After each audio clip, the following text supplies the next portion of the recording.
বাজারে ফেরি করে বিক্রি করে, উনি এক জায়গায় বসে থাকতো, উনি ফেরি করে বিক্রি করতেছেন, আপনি ওইখানে দোকানে গিয়ে এটা পাওয়ার আগে আপনি ওই রাস্তায় পেয়ে গেছেন, তখন আপনি তার কাছ থেকে কিনে নিলেন। নিচে হচ্ছে 10 টাকার জিনিস, বেচতে হচ্ছে 20 টাকা, আর কয় টাকা লাভ হয়েছে তার? 10 টাকা। এই যে পুঁজি তৈরি হয়ে গেল।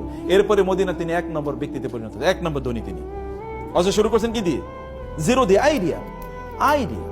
আইডিয়া তিনি ব্যবসা করেছেন, এবং তিনি জান্নাতের সুসংবাদ প্রাপ্ত সাহাবী। মানে আপনি যদি মনে করেন টাকা পয়সা না থাকা মানে হচ্ছে আমি অনেক বড় আল্লাহওয়ালা, ফকির মানে আল্লাহওয়ালা, মিসকিন মানে হচ্ছে আল্লাহওয়ালা, নো।